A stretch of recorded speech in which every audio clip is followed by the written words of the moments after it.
Apple is currently facing backlash for a new AI feature that unfortunately has gotten a lot of things wrong and has actually made news companies angry.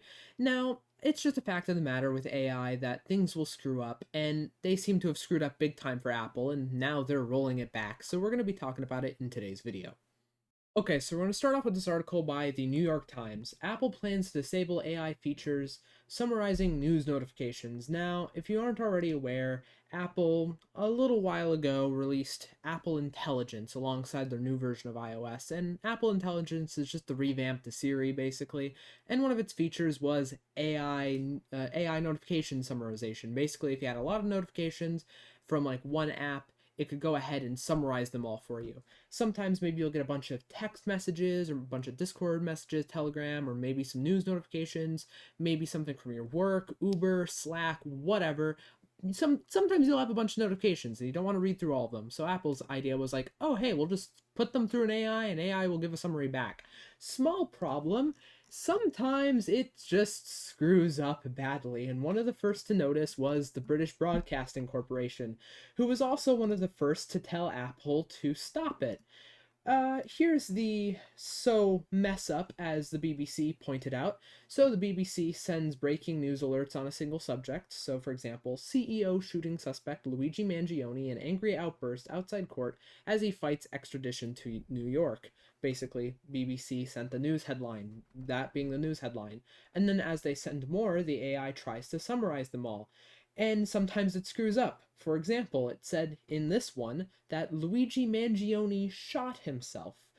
For reference, as of right now anyways, Luigi Mangione has not shot or harmed himself, at least to the public's knowledge, at least as of recording this, and at least as of the time of this notification. So, yeah, big inaccuracy on a very important, like, breaking news subject. That's a problem. So the BBC was like, hey, Apple, stop. And they did. And Apple has now decided to roll back summarizing notifications on news apps only. It will still summarize notifications on other apps, but it will warn users, hey, it's still in development and there could be errors. And the flawed summaries is just the latest in a series of issues that have marred new AI products, and unfortunately that's just kind of a fact of the matter of how AI products work. For example, last year Google unveiled a new chatbot that recommended people to eat rocks and use glue to make pizza. This is just a fact of the matter of how AI works at its core. AI doesn't really follow the bounds of logic as it more does a guessing game. When you have a large language model, long story short of how it works in the simplest way I can explain it, you feed it a bunch of data, it trains itself on that data, and you send it a prompt, so basically a question, right? Then sometimes an AI company will also preface it with like certain instructions so the bot follows specific rules. But long story short, a prompt is just a question.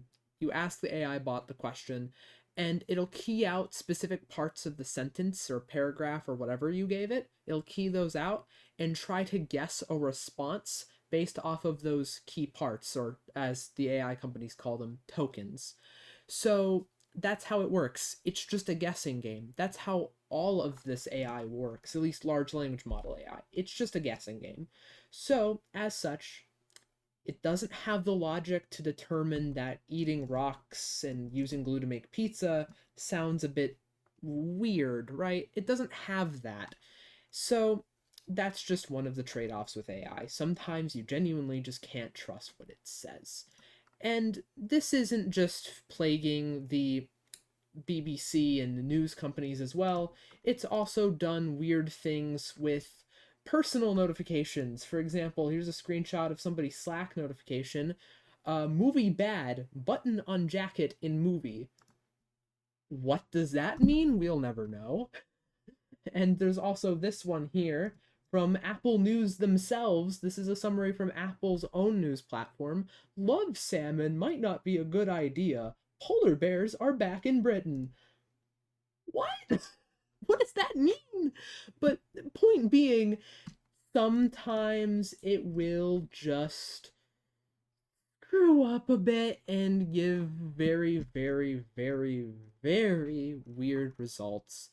Unfortunately, that's just a part of how AI works. Now, there have been some improvements in this, namely from OpenAI and their new ChatGPT models. Their new ChatGPT models are better at logic now, namely because of certain techniques that they do to make the AI, in a way, think. I say it in quotes, but point being, AI is starting to get better at logic, but that's kind of a slow increment. We just got at the point where we're able to have conversations with it. Now we need to give it the ability to have advanced logic. That's going to take some time, and we've only just barely cracked the egg that is trying to make AI better. We've just barely cracked it. But we're on the way of making it better, so this might be an issue that we don't see in the future, but who knows.